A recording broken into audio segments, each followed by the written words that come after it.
আসসালামু আলাইকুম। সবাইকে স্বাগত জানাচ্ছি আরেকটি নতুন ভিডিওতে। এসকেএস ফ্যামিলি থেকে আমি শাহনাজ পারভীন। নিশ্চয়ই সবাই অনেক ভালো আছেন। আলহামদুলিল্লাহ আমিও অনেক ভালো আছি। যাই হোক, আজকে সারাদিনের রান্নাবান্নার ভিডিও নিয়ে চলে আসলাম। শুরুতেই সবাই একটা লাইক দিয়ে দিবেন, আর যদি ভালো লাগে তাহলে অবশ্যই শেয়ার দিয়ে অন্যকে একটু দেখার সুযোগ করে দিবেন। তো আজকে আমি রান্নাবান্না করছি হচ্ছে সিম ভাজি করব, করছি আর কি। নতুন আলু দিয়ে সিম ভাজি। আমি সিমটা হচ্ছে তেলে দিয়ে দিয়েছি, কাঁচামরিচ চিড়ে দিলাম, আর হচ্ছে দিয়ে দিচ্ছি পেঁয়াজ। পেঁয়াজটা হচ্ছে আমি এখানে পেঁয়াজের কলিও দিব, সেজন্য পেঁয়াজটা একটু অল্পই দিয়েছি। পাশের চুলায় বসিয়ে দিয়ে আমি এখানে হচ্ছে ওই ডাউলটা ফুটে রেখেছি, ডাউল ভর্তা করব। ডাউল ভর্তাটা আমার ছেলে খুবই পছন্দ করে। ও তো সিম ভাজি মূলা রান্না করবে, এগুলো খায় না, আসলে ডাউল ভর্তাটার জন্য রান্না করছি। আর মাছ আছে কালকের, সেজন্য আজকে আর মাছ রান্না করব না ভাবছি। তো ডাউলটা আমি ফুটিয়ে রেখেছি, আর এখানে আমি শুকনো মরিচ ফোড়ন দিয়ে হচ্ছে কাঁচামরিচ আর পেঁয়াজটা একটু ভেজে নিচ্ছি। তারপরে আমি ডাউলটা বাগার দিয়ে দেবো। এভাবে ডাউল ভর্তা করলে ডাউলটা অনেকক্ষণই ভালো থাকে। আর এটা এখন তো শীতের দিন তো সহজে নষ্ট হয় না, তারপরেও এরকম করে ডাউল ভর্তা করলে আমার কাছে খেতে অনেক ভালো লাগে, অন্যরকম একটা সেন্ট বের হয়। সেজন্য আমি এভাবেই হচ্ছে বেশি ভর্তা করি। আমার ছেলে যেহেতু পছন্দ করে, সেজন্য এভাবে বেশি করা হয়। আর সন্তান যেটা পছন্দ করে, মায়েরা চেষ্টা করে সবসময় সেটাই করার জন্য। আমিও তার ব্যতিক্রম নই। একটা ডাউলটা হচ্ছে বাগার দিয়ে দিয়েছি। ডাউলের পানিটা শুকিয়ে গেলে একটু আঠালো ভাব হলেই আমি ডাউলটা নামিয়ে নেব।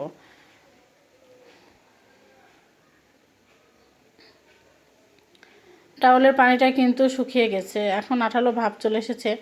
আমি এরকমই ডাউলটা নামিয়ে রাখবো, ঠান্ডা হয়ে গেলে আর একটু শক্ত হয়ে যাবে। আর এদিকে আমার সিম ভাজিটাও হয়ে গেছে। সিমে আমি পেঁয়াজগুলিও দিয়ে দিয়েছি। দিয়ে সিম ভাজিটাও আমি এখন নামিয়ে নেব। দিয়ে আমি ওই চুলাতে হচ্ছে যে মূলা রান্না করব। মূলাটা আজকে একটু অন্যরকমভাবে রান্না করব, শুটকি দিয়ে। তো অবশ্যই শুটকিটা আর পেঁয়াজটা আমি আগে একটু ভেজে নিয়েছি, তারপর মশলাগুলো দিয়ে মশলাগুলো কষিয়ে নিয়েছি। এখন আমি মূলাটা দিয়ে দিলাম। মূলার সঙ্গে দিয়েছি হচ্ছে সিম আর 2টা আলু। আর এর সঙ্গে আমি মূলাটা একটু কষিয়ে নিয়ে দিয়ে দিলাম হচ্ছে পালং শাক। সিম আলু আর পালং শাক দিয়ে মূলা রান্নাটা কিন্তু খুবই ভালো লাগে আমার কাছে। এই সবজিটা খুবই ভালো লাগে, আমার খুব পছন্দ। সেজন্য আমি এরকম মাঝে মাঝে দেখা যায় রান্না করি। আমি এটা ঢেকে দিয়ে রান্না করব না, ঢেকে দিলে শাকের কালারটা চেঞ্জ হয়ে যাবে, সেজন্য আমি এটা খুলেই রান্না করব। আমি একটু কষিয়ে নিয়েছি, নিয়ে আমি অল্প পরিমাণে পানি দিয়ে দিলাম। শাকের কালারটা কিন্তু সুন্দর, দেখুন সবুজই আছে। আর ঢেকে দিলে শাকের কালারটা কিন্তু চেঞ্জ হয়ে যেত। আমার এই তো মূলার তরকারিটাও হয়ে গেছে। আমি একটু ঝোল ঝোলই নামাবো মূলার তরকারিটা। ঝোল ঝোল মূলার তরকারি খেতেই আমার বেশি ভালো লাগে।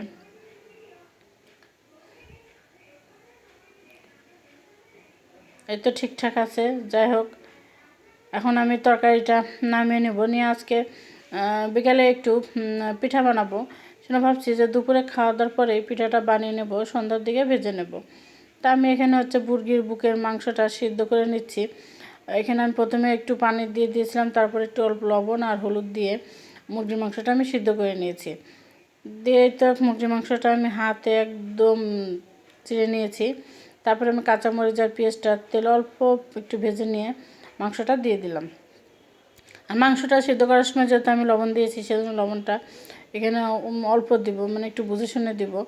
দিয়ে আমি এখানে মশলা দিয়ে দিলাম হচ্ছে তেজপাতা আর হলো সাদা এলাচ, দারুচিনি দিয়ে দিলাম। আমি ফোড়নে একটু জিরাও দিয়েছিলাম। এখন দিয়ে দিলাম ওই যে বুঝে শুনে একটু লবণ দিয়ে দিলাম। আর দিয়ে দেবো হচ্ছে হলুদের গুঁড়ো, আর শুকনো মরিচের গুঁড়োটা খুবই কম দেব। আর এখানে আমি কাঁচামরিচ ব্যবহার করেছি, আর মরিচটা কিন্তু আমি একটু বেশিই দিয়েছি। একটু ঝাল ঝাল পিঠা হলে কিন্তু খেতে বেশি ভালো লাগে। তারপরে আমি এখানে জিরা বাটা, রসুন বাটা, আদা বাটা, ধনিয়া গুঁড়ো সব মশলা দিয়ে মাংসটা একটু ভেজে নিয়েছি। দিয়ে এখন আমি হচ্ছে যে পিঠা বানাবো সেটার জন্য আটার একটা খামির তৈরি করে নিচ্ছি। পানি ফুটিয়ে নিয়ে আমি সেখানে হচ্ছে আটাটা খামির করে নিলাম, সুন্দর করে মুথে নিয়েছি। এখন আমি পিঠাটা বানিয়ে নিচ্ছি। এই পিঠাটা আমার ছেলে খুবই পছন্দ করে। শীতের দিনে মিষ্টি পিঠাটাই বেশি খাওয়া হয়। তো মিষ্টি পিঠা বানালেও বলে যে হচ্ছে ঝাল পিঠা নেই, তাহলে মিষ্টিটা খুব একটা খেতে চায় না। তো ভাবলাম যে বানিয়ে দিই। আর আজকে যেহেতু কয়েকদিন হলে বেশ ঠান্ডা পড়েছে, এত শীতের সময় গরম গরম মুচমুচে পিঠা খেতে কিন্তু খুবই ভালো লাগবে। একটু কষ্ট হলেও শীতের সময় যেহেতু সন্তান আর হাজব্যান্ডের পছন্দ, তাদের পছন্দ রক্ষা করতে আমাদের তো কত কিছু করতে হয়, আমরাও করি। আমাদের তখন একটুও কিন্তু আলসেমি হয় না। আসলে যে খাবারগুলো রান্না করি যদি সবাই তৃপ্তি করে খায় তাহলে কিন্তু রান্নার কষ্টটা আর মনে থাকে না। তাদের পছন্দ যেন আমাদের সব। তো আমি এক এক করে সব পিঠাগুলো বানিয়ে নিচ্ছি। আমি এখানে কিছু পিঠা ফ্রোজেন করে রাখবো, যে বলেছিলাম যে আমার ছেলে খুবই পছন্দ করে, ওকে যেন পরে ভেজে দিতে পারি। ও যখন খেতে চাবে তখন ফ্রিজে রেখে দিলে বের করে সঙ্গে সঙ্গে ভেজে নিলে একদম টাটকা পিঠার মতনই হয়ে যায়। সেজন্য আমি যেদিন বানাই একটু বেশি করে বানিয়ে কয়েকটা ফ্রোজেন করে রেখে দিই। তা আমি প্রথমে একটা ট্রেতে এভাবে একটা একটা করে ছড়িয়ে ডিপে রেখে দেবো।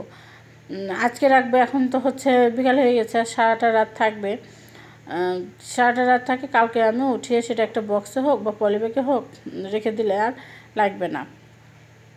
আর এই যে বাকি পিঠাগুলো আমি ভেজে নিচ্ছি। পিঠাগুলো কিন্তু খুবই মচমচে হবে। আমি একটু অল্প আছে একটু সময় নিয়ে পিঠাগুলো ভাজছি। আর দেখা যায় পিঠাগুলো ভাজতে ভাজতে হাজব্যান্ড এখন অফিসে আছে, সেও চলে আসবে, আর আমরা সবাই একসঙ্গে পিঠাগুলো খাবো। পিঠাগুলো আমার ভাজা শেষ, অনেক কিন্তু মুচমুচে হয়েছে। আমি এখন উঠিয়ে নিচ্ছি।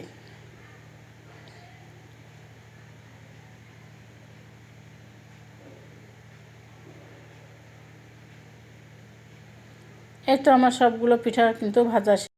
কম্বলের নিচে পা দিয়ে এমন গরম মচমচে ঝালঝাল পিঠা কিন্তু একদম সন্ধেটা জমে যায়। আমার তো এটা খুবই ভালো লাগে, সেজন্য আজকে সবাই মিলে পিঠা খাবো। সবাই ভালো থাকবেন। আল্লাহ হাফেজ।